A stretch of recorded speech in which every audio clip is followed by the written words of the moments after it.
Yeah. So. Did you stick your finger in there and find that? No, I didn't. I would have. So anyway, just maybe moral of that story. I don't know. Maybe it'll help you someday. You know, just rely on your light bulbs to be. I had two guys light bulbs. So. Use a tester. Yeah, I was using that. Use a good meter or something. Okay, so we're in the midst of Jeremiah, and you want to talk about ups and downs. Jeremiah's the guy. He's had so many ups and downs. Last week was a real downer for him. He is, for all intents and purposes, it looked like he quit. God basically said, I'm accepting your resignation, but if you will return, the implication is come back to me. And we see that Jeremiah did, because he's back in action as a prophet of God. So he's proclaiming judgment again, but in the midst of that judgment, he offers a promise, an incredible promise of blessing. God offers this promise through Jeremiah. And so we're going to pick up in Jeremiah chapter 16. Jeremiah chapter 16 at the 14th verse is where we're picking up today. Jeremiah chapter 16, starting in verse 14. It says, "Therefore, behold, days are coming, declares the Lord, when it will no longer be said, as the Lord lives, who brought up the sons of Israel out of the land of Egypt, but as the Lord lives, who brought up the sons of Israel from the land of the north," that's Babylon, "from the land of the north, in all the countries where he had banished them. For I will restore them to their own land, which I gave to their fathers." Now this is a real contrast, right, to a lot of what God's been saying. He's been hammering judgment over and over and over again. Judgment's coming at the hands of the north. But there's going to be a day, he says, where you are no longer going to be known as the people who I brought out of Egypt. You're going to be known as the people who I brought out of the north, out of Babylon, and restored. A new exodus, if you will, but that's a very positive promise. As a matter of fact, this promise is so positive that there are scholars who believe these verses don't belong here. They just think this is just in such stark contrast to what we've seen Jeremiah say, but I think they're wrong about that. I'm pretty sure they're wrong about that, because if you think about it, the verses still mention judgment. They mention the exile. They're going into judgment, which fits exactly with the theme that Jeremiah has been going through the whole time. And we've seen time and time again, right? There are little sprinkles of blessing, little bits of a remnant of a faithful few that God's still going to work through, right? So these verses belong there. This is a future blessing for the remnant, but it still confirms how bad the judgment's going to be. How bad will the judgment be? Well, if we can see by comparison, the exile is no longer going to be, in other words, this is going to be likened to a new exodus. You're not going to be the people that I brought out of Egypt. You're going to be the people I brought out of Babylon. What does that tell you about how bad Babylon's going to be? It's being compared to Egypt. How bad was Egypt? Really bad, right? Really bad. So even though this is a blessing, a promise of blessing, it still has overtones that clearly show it's terrible judgment. This is the scale of Egypt, that kind of judgment. Which, by the way, I was challenged a number of years ago by George Fall, and I think he's right about this. He points out that Egyptian captivity, the 400 years of bondage in Egypt, chronologically, there's only about 215 years they spent in Egypt. How do you get 400 years then? Well, there are a number of passages you have to look at to trace it, but you get 400 years if you start by the first offspring of an Egyptian woman persecuting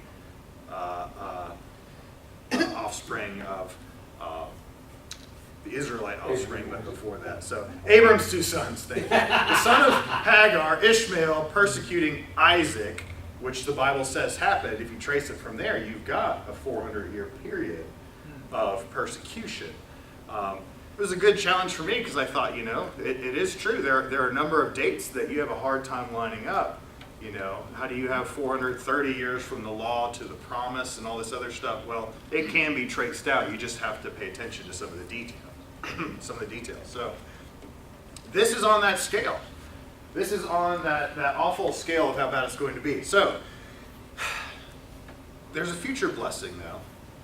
And that future blessing, I believe, also includes hints at a greater one. Verses like verse 15 talk about people that the Messiah calls out of bondage. What is their bondage? The spiritual bondage to sin.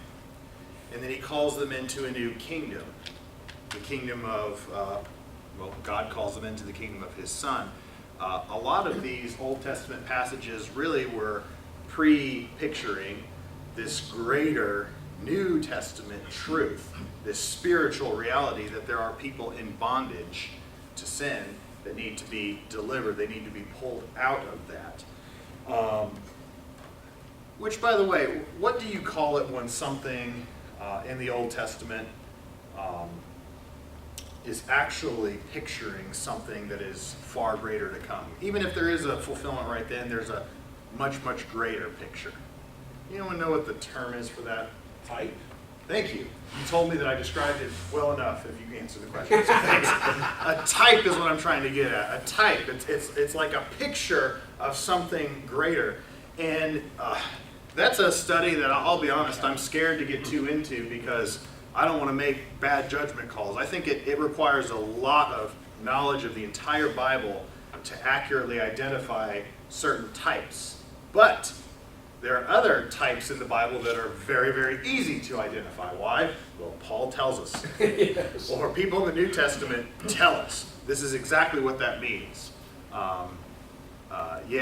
The sons, Abraham, Hagar, stuff like that. Those are real easy to figure out. One of those that I find really neat is given in the Eternal Struggle series. I know Dad's mentioned that series. This is one that George Fall has done for many years. But he'll talk about Abraham at that time, and he'll talk about his journey. So I've thrown it on the map here. This is one of the neat things that comes from that Eternal Struggle series, the idea of God versus Satan, if you will, throughout history and throughout the Bible.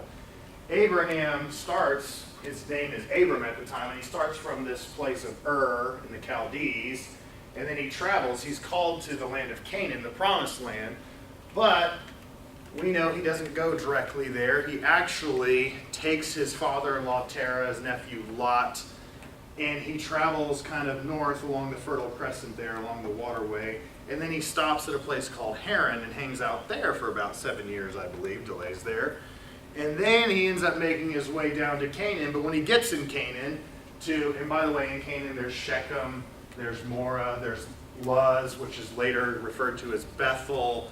He's in those places, but then we see Abram having a famine and not knowing what to do, so he goes down to Egypt for a while, and he spends time there, and he tells the lie. And you see that in Abram's life. I'll just say Abraham's life. But what's cool is when you start looking at some of the meanings of these terms. And by the way, not all these terms are consistent as far as the Hebrew meaning. Sometimes they have a different meaning based on the people group that they are associated with at that time.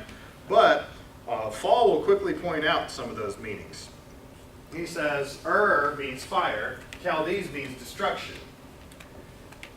Canaan actually means to bow the knee.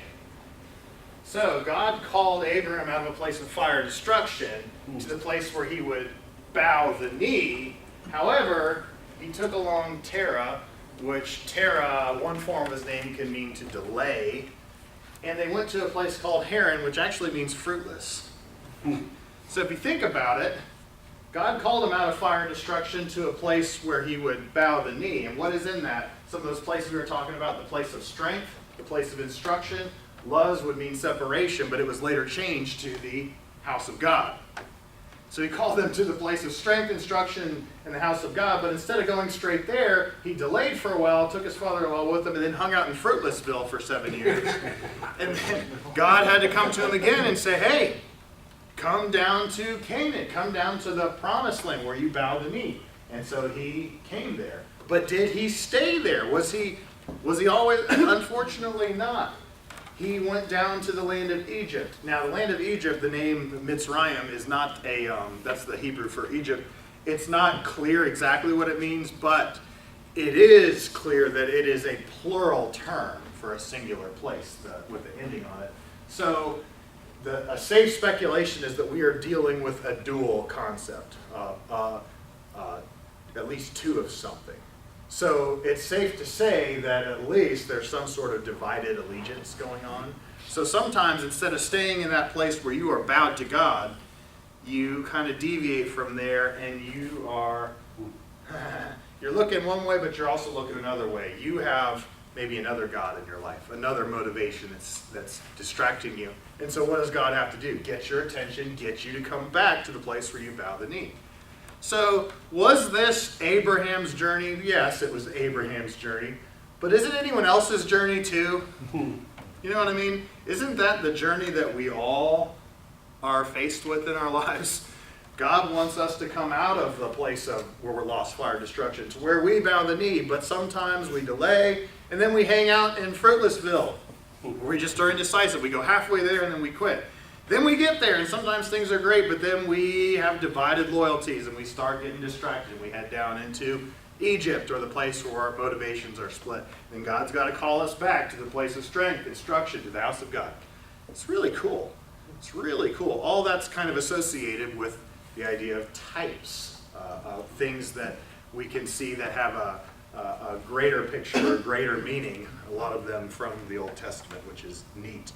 I think a lot of these prophecies, even though there is an early fulfillment for some of them it's pretty clear there's no fulfillment unless you look ahead to the church. It's very clear. But some of the other ones that maybe had what you would call a small fulfillment, I still think they're a type of something so much greater. That greater thing is what we're experiencing right now, God's kingdom on earth. You know, it kind of floored me. I'm going to go to this next passage. It kind of floored me, but Lacey was looking up some research from Pioneer Bible translators. These guys translate the Bible into these unknown dialects or these real hard to reach places. They actually have come out and said that they think in the year 2050 all the languages will be reached. They actually think that within our lifetime the Bible will be in everyone's language. That's pretty astounding. At the very least, we can say this is not a small-time message. This is not a hidden thing. This is not something that happened in a corner. This is universal. You can't hide from God here. God's making himself known. It is incredible. And so the church would be it is the amazing ultimate fulfillment of a lot of this prophecy. Is there going to be a rebuilt temple? There already has been a rebuilt temple. I'm looking at it. I'm part of it.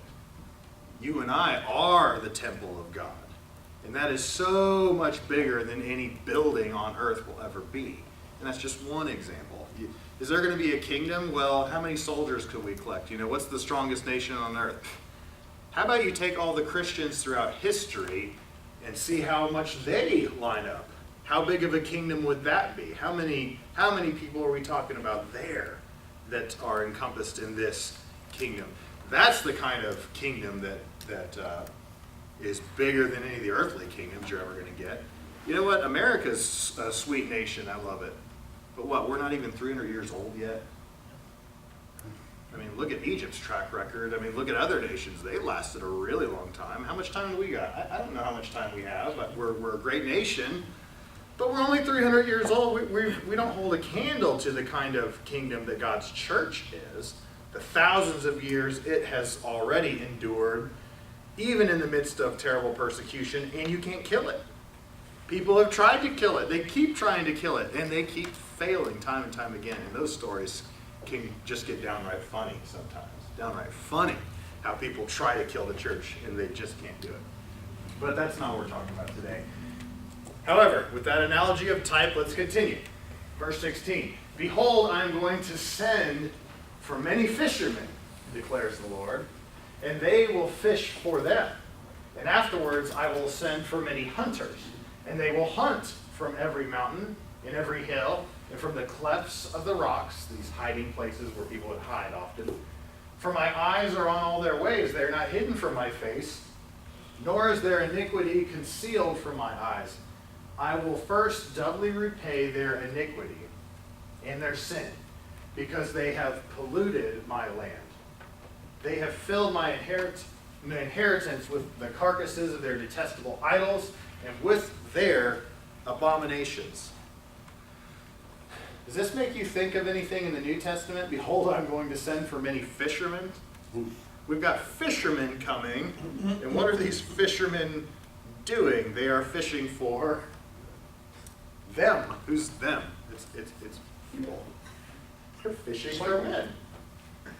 In this case, though, we've got an oppressive nation. We've got Babylon coming down, and they are fishing out. They are going to find whoever Israel is, who are the Israelite people in Judah at this time. They're going to find them, and they're going to, no matter where they hide, they're going to grab them and they're going to deport them back to Babylon for captivity, right? They are fishing for men. But we know someone else who said, hey, you should come follow me, and I will make you what? Fishers of men. Isn't that interesting? Well, we have what you might be, you might see as a very negative connotation to a fisher of men. And I suppose it is. It's in the context of a judgment against God's people. But Babylon was the agent that God was using at this time for that purpose. But if you look at it strictly on the surface, we've got a far more powerful nation fishing out the weaker people and then pulling them in to where the more powerful nation is. I don't know, it just makes you wonder. Isn't that similar to what Jesus is doing? What Jesus was doing with his apostles? Saying, hey, follow me, I'll make you fishers of men. Well, what did they do? They went around spreading the gospel message. And what did the gospel do? It pulled people out of the weak, terrible nation kingdom of captivity, the kingdom of Satan, and pulled them into the kingdom of Christ, the more powerful one. It, if you will, deported them out of where they were and into the kingdom of Christ. It just seems like maybe we've got another little hint, another little picture about, even from the Old Testament, about what Jesus started doing and continues to do in the New Testament, gathering people to himself. Which I believe Jim Putman was the guy that brought it to my attention first, and I thought it was a very good point. When Jesus is having his famous conversation with Peter that a lot of people misunderstand, and he says, I tell you that you are Peter, a name that, like Rocky or whatever. But he says on this rock, and he's not talking about Peter, he's talking about the statement that Peter just made, that Jesus is the Christ, the Son of the living God. On that fact, on that rock, I will build my church. But then what does it say after that? I will build my church, and the gates of Hades will not overcome it. And I'm like, yeah, I agree with that. Gates of Hades will not overcome the church of Christ yet. But then the question was asked, and I thought this is a valuable question. He said, when's the last time in any sort of battle you saw people carrying around gates? Maybe Samson. Yeah, maybe Samson. Oh, he's right. He's right. Oh, man. I saw it on TV. I had defense. He had defense on. Okay, I should have asked. Just should have asked. Generally speaking, though, gates are a defensive thing that are supposed to be planted in one spot. I don't carry around gates in battle to go beat people with. I get a sword or I get guns today or whatever, Gates are a defensive thing, right? So when Jesus says, on this rock I will build my church and the gates of Hades will not overcome it, it's as though the evil is not on the offensive, it's on the defensive, and the church is doing the attacking. Yes. Isn't that interesting? Isn't that fascinating? We get to be a part of what Christ is doing, and it is an offensive thing. Sort of like fishermen coming in and swooping them out from that place of oppression or whatever. Yeah. Well, that's the first thing I thought of as soon as he says, behold, I'm going to send for many fishermen. The first thing you think of is that. But when you get to 17, I start to, even before that, he starts talking about hunting every hill and cleft, like searching for, still good there, and then all of a sudden here comes number 17, for. And I'm thinking, wait a minute, is he talking about finding all the sinners that haven't been punished yet after I'm not sure, because 17 and 18 just kind of don't fit, and At least to me, that's. Well, they seem pretty negative, right? That when they're being found, it's because they're being found for punishment. You're right. That's what it sounds like. And I have to agree, this is not a positive, this is not a blessing for them to be found. However, the act of fishing is something that I believe Jesus twisted, if you will, and used in a positive sense. But yeah, thank you for pointing that out. This is punishment. You're not going to escape the punishment. You're just not. And that's the reason why they've gotten there. Yeah. I think one of the things that really gives credence to this whole idea of typology here, looking at the church, is that he says they're not going to say, you who were delivered out of Egypt, but they're going to say about the exile. And in the Old Testament, the Egyptian captivity is much bigger than Babylonian exile. That's not true historically with Israel. So for this statement to be true, it's got to be something more than just a physical exile that he's talking about, because the big event in the Old Testament was the Exodus from Egypt. Yeah. Excellent point. Excellent point. Good stuff. Any other comments? Thoughts? All right. Let's move on. Verse 19. O Lord, my strength and my stronghold, my refuge in the day of distress. To you the nations will come from the ends of the earth and say, our fathers have inherited nothing but falsehood, futility, and things of no profit. Can man make gods for himself? Yet they are not gods. Therefore, behold, I am going to make them know. This time I will make them know my power and my might, and they shall know that my name is the Lord. Now, this is another prayer. Every time Jeremiah is talking to God, and that's a loose definition of prayer, is communicating with God. Jeremiah is praying, but this is his first prayer since the last one. And in the last one, how did he end that prayer? He said, God, we discussed this, not have you, but he's saying, God, you were a deceptive brook. You were a place where I expected to see water, and there was no water. Translation, you lied to me. You let me down. That was his last prayer. But this is his first prayer, and he hit his low point, but this is the first prayer he's prayed since that. And it definitely has a different ring to it, doesn't it? My strength, my stronghold, my refuge. Sounds like we are trusting and relying in God. So even though the man wavered, he was still faithful, and he shows that he's really repented. He definitely does. In this prayer, I believe we are dealing with, again, something that is prophetic and messianic. When it says the ends of the earth, where does it say that? The name is the Lord. From the ends of the earth, okay, in the second line there, verse 19. To you the nations will come from the ends of the earth and say, the ends of the earth, that would include Gentiles, would it not? It would include, when it talks about the nations in the plural form, in the ends of the earth, we are clearly talking about Gentiles, people who are non-Jews. Isn't that interesting?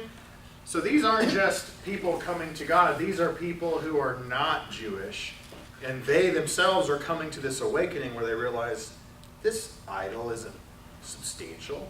This isn't the real God. You're the real God. And then they are repenting. This mass amount of Gentiles out there are changing the way they live, repenting, and then coming to the one true God. We're dealing with, again, not something that played out in history at that time, but at least not in any major way. However, something that has played out in the church. And it continues to play out in the church. After a great persecution, in the book of Acts, they dispersed and they went out and they shared the gospel with Gentile peoples. And then more and more of them got saved. In Acts chapter 8, where Philip is talking to the Ethiopian eunuch, who is clearly from way outside of town, but he's talking to this guy trying to convert him. After he baptizes that guy, it says that the Spirit of the Lord takes him away. And I believe it says he appeared at Azotus, which I believe is a Philistine territory or region, if I'm not mistaken. So that would be a fulfillment of other Old Testament prophecies that talk about Philistines coming to know the one true God. So this did happen in the church. We are part of the fulfillment of this ends of the earth. Here I am standing with a group of like-minded Gentiles today talking about the kingdom of God and being a part of it. So, wonderful thing. And this is where the chapter finishes up, and then we get into chapter 17. Any questions from 16 before we move on?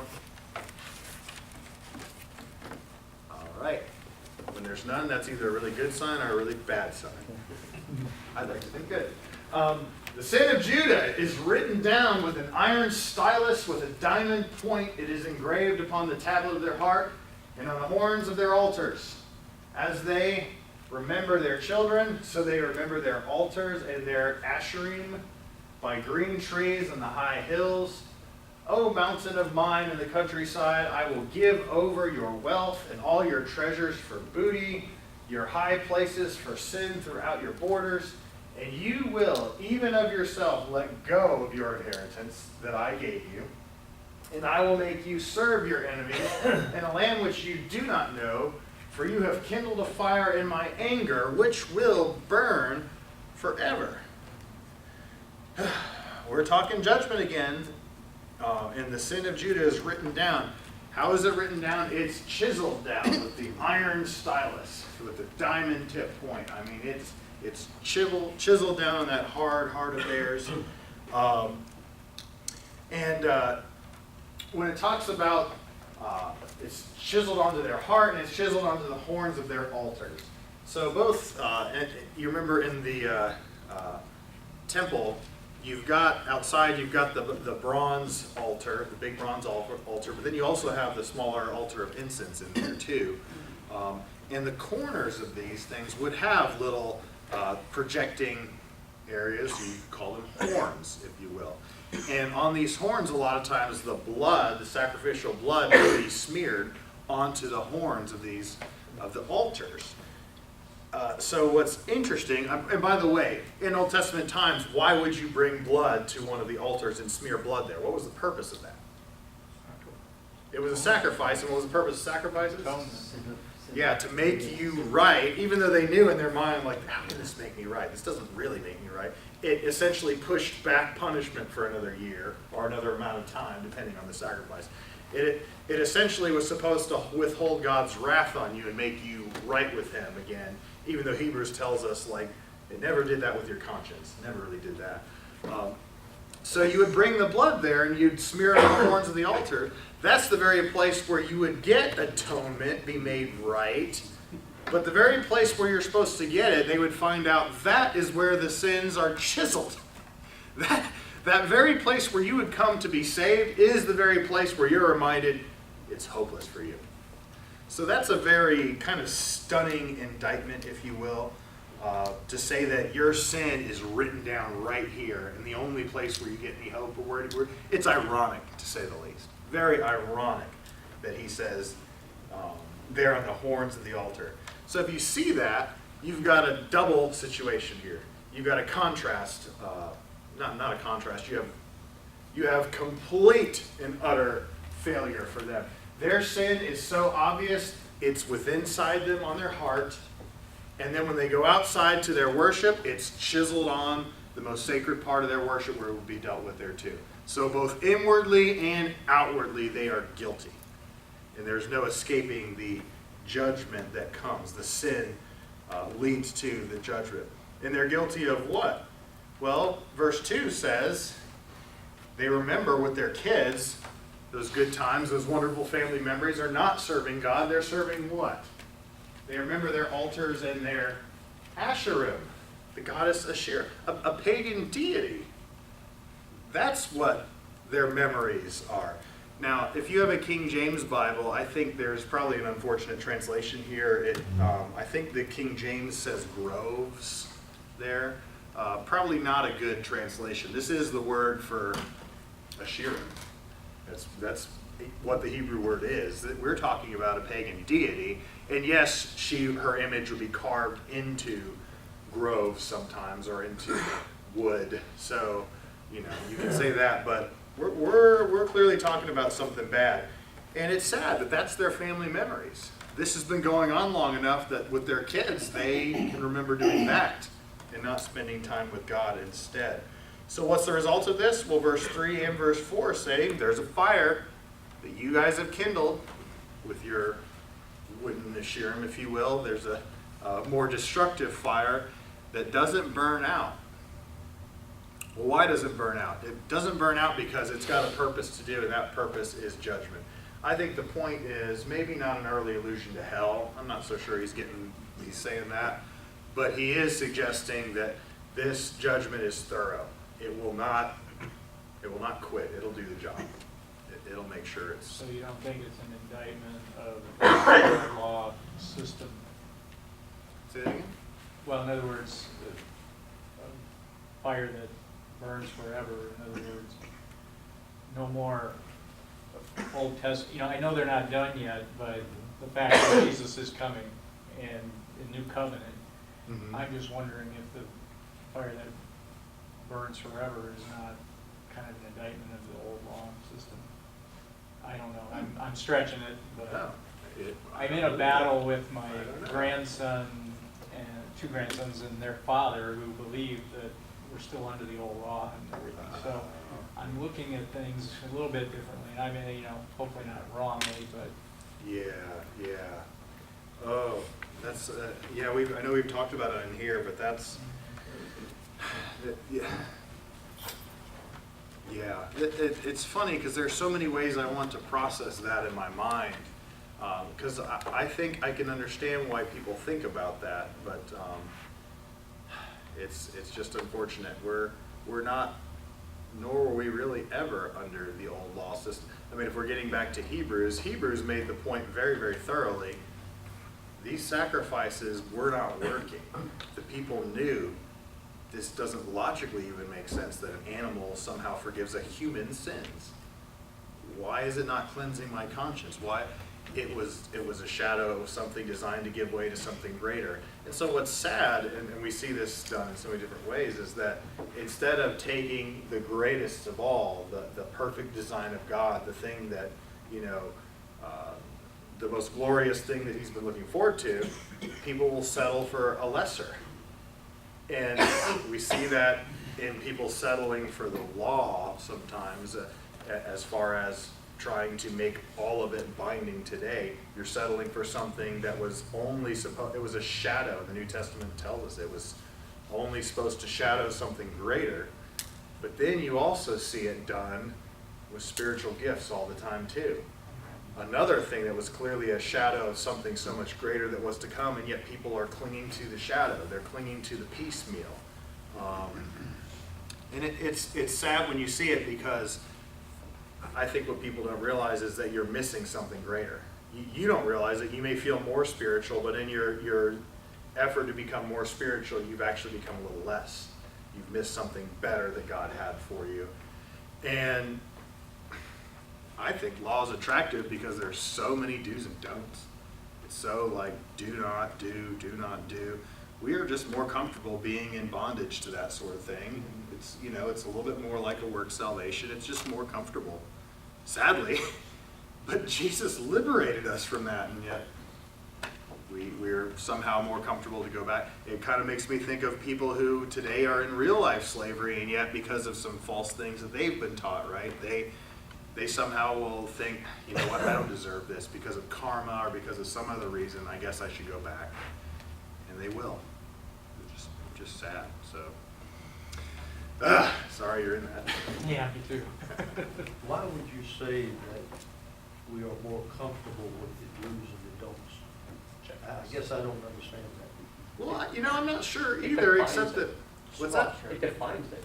A nice structure? Define. Yeah, it gives you a written, legitimate sense of right and wrong, right? So if you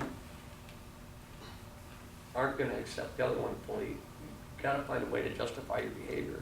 You got to find a way to justify it, and by defining it that way, it makes them more comfortable. I'm trying to think of a situation where people There are some.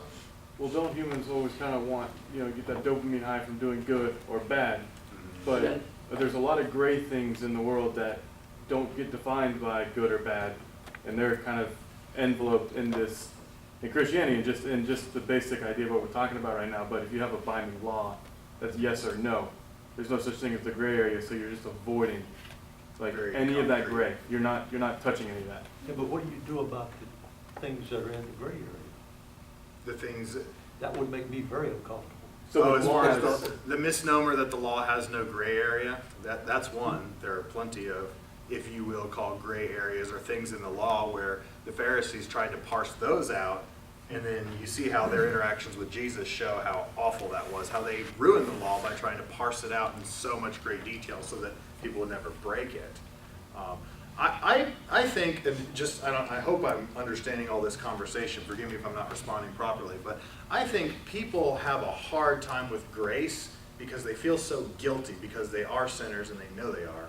And I think it all goes back to what God has told us about ourselves, that even those of us that deny God see his handiwork and they see the morality that he's put within each one of us, and they realize that we don't measure up. And sometimes more than others, they've come to that. And so there's this overwhelming desire to make yourself somehow right or make yourself feel better or do good. And so people will just buy into anything that can make themselves do that. So if that means you got to do a bunch, I don't want to pick on anyone in particular or anything in particular, but if you got to say so many Hail Marys, or if you got to give so much money to something, or if you want to feed so many hungry people, so, you know, it's just, it's a way to feel good about yourself. Right. So that you don't have to think about how bad you really are. But God's told us, no, you're not really any better just because you've done good things. You're only going to be better if someone else forgives you, if someone else makes you right, someone who can alleviate all of that. And there's the concept of grace. That Jesus comes in, and his sacrifice makes all of that right. But then there's this feeling of, what? That's not fair. That's not right that somebody dies and I get off free. That's not okay. Yeah, it's not. But that's what No, God it's did. not, but I love it. I love it too, yeah. But you know what? It's just funny how easy it is. And remember, the first church, the reason why Hebrews was written is because what we're talking about is nothing new. The early Christians were struggling with the same thing. It seemed so easy to them that they thought, maybe we need to do a little bit more. Maybe we should just kind of go back to our Jewish roots. They were doing the same thing, and that's why the author has to blast them or whatever. Comments? Yeah, his point about the Old Testament, people wanting to go back to it. I go back to verse 14 again. He says, behold, the days are coming when men will no longer say, he who brought us, the Israelites, out of Egypt. That's what all the major feasts did say. The three major feasts were the Passover, which remembers the plagues, the Sinai giving the law, and then the booths in the wilderness experience. That's what the whole Old Testament's about. And he's saying, hey, listen, my people, they're not going to focus on that at all. Well, then you have to have something besides the Old Testament, because that's the Old Testament. Wow. Very powerful point. But yeah, Charlie, I kind of wonder about human nature myself too. Why is it that we want to do that? We want to put ourselves in bondage. We're more comfortable with that. I wish I could answer that more. Well, I think just the fact that, you know, we're raised with rules, do's and don'ts, and there's punishment if you do the wrong thing. So, I mean, we raise our kids in this structure of, you know, of that sense. So if you do something wrong, you're gonna get punished.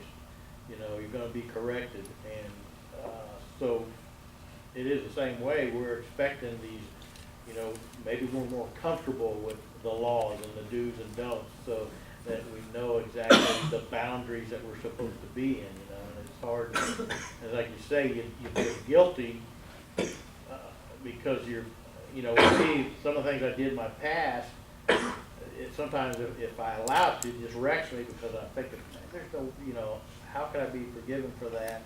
You know, I should have paid a big price for that. I got away with it or something like that. So, you know, that kind of works on that guilt thing that I don't deserve this. You know, I can't live up to this. And so, it makes you doubt. So it is, the grace is it is kind of thing to deal with, kind of does. Yeah. Then I think it's sort of, it's a blessing to us in a way of when I know that we're saved by grace, but then I have to continue to try to do enough good to make up for some of the bad, because I still feel guilty, even though I know God's forgiven, Christ has forgiven me, He's paid for my sin. But I think it's a blessing to us if we continue to do that, because not that we're gonna save our souls, but we're gonna build up our rewards in heaven by doing it, and makes us a better person for helping other people. And does that sound right? Well, That's the way I feel. I like the way you were. Lisa always tells me, she says, that you got it wrong. You can't work your way into heaven. And I know that. Yeah. It's just, I think, once we are saved, or once we've accepted Christ as our Savior, our heart changes, Yeah. and we want to do those good things.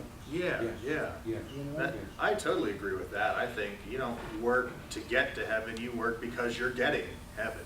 You know what I mean? How could you not want I to? think they call that repentance. Yeah, yeah. You've changed. It's, yeah, I mean, Christianity is amazing because it's so counter to what the other religions are telling us, right? They're all based off of the human work system, which is very comfortable, not comforting, comfortable to all of us, and yet it leaves us all wanting. We can never work enough, and those of us that I think that we have, kind of deep down realize that we haven't, but we tell ourselves that we're good because we look better than the guy next to us or whatever, you know. But along comes Jesus and says, no, there's no work that you could possibly do, so let me do it for you. It just leaves you in kind of a weird but amazing place where do we go from here? Well, this is the way I would like you to live. Okay. How could I not? But you know, we're supposed to live by faith, but yet the scripture tells us faith without works is dead. So, you know, you can't just have faith. You've got to work at it. Yeah, you wouldn't have faith if there was no evidence for it. You know, that's a wonderful way of saying it. I know I've heard others kind of bring out the point, you know, we don't do good things so that we can be saved. We do good things because we are already saved, you know. And I think that's an important distinction. But if there is no good being done, then what do you question? Well, the fact that you're saved or not, I suppose, right? Not that those good things were what earns you some sort of salvation. We don't ever want to get lost in that. But there is byproducts, there are evidences, there are signs that show something. So why would there be something called fruit of the Spirit? Why would Paul list something like that? Well, evidently, there's supposed to be some indication of the Holy Spirit working in your life, or, you know, done by works and by attitudes and stuff, or else he wouldn't have bothered to mention characteristics. Not, Don't we have the guidance in the Great Commission that after you baptize them, you teach them to obey His commands? Not just to teach the commands, but to obey. So there's a guidance after you made Christian. yes, absolutely. Very good point, yeah. And then, I mean, I love what you said earlier. And if you think of things as action and consequence, and I didn't, that gray area I was talking about before, but if you think of things as action and consequence, it makes it so easy. And there's not actual, you know, we're talking about sacrifice doesn't work, but if you make an action consequence, then you're making this like do something, get it's okay later, or do something and it's better later. And that doesn't seem like a good way to live life in any general sense, because you know, murder someone, spend 20 years in prison, and then it's okay. Oh, they're going to be fine with it, no big deal. Yeah. Or you go work in a soup kitchen and great, now they're all good. Everyone's great, everyone ate, never have to worry about them again. But that just seems like such a dead end. That's a good way to put it. It sounds kind of shallow, doesn't it? It sounds like it's going to leave us wanting. Fruitless milk. That's good. Good comments, guys. Let's go ahead and pray. God, thank you for some of the collective wisdom that I get to glean from this group. It's a privilege to be able to share a study of your word with them, and I want to thank you so much for the insights that you bring to mind. And I realize you've communicated to all of us, but you use people to help us sharpen each other. And so thank you for doing that. And I just pray that our insights do line up with what your word is telling us. And God, just continue to use your spirit to bring other scriptures to mind to help us hone in on the more precise message, the more precise truth that you have for us, because the world needs it and they crave it. And God, I'm just blown away by how awesome you are, and how deep our faith is, and how it keeps growing the more we know specifically what you've said. So thanks for revealing yourself even more yet again today. We just really appreciate it. God, I pray right now that since we are in that boat where we're saved people in this room, but we're still living life, and we realize it's a fallen world and we've got lots of work to do. So help us as we work hard, knowing that we're doing it for you and not for any person. It's in your son's name I pray.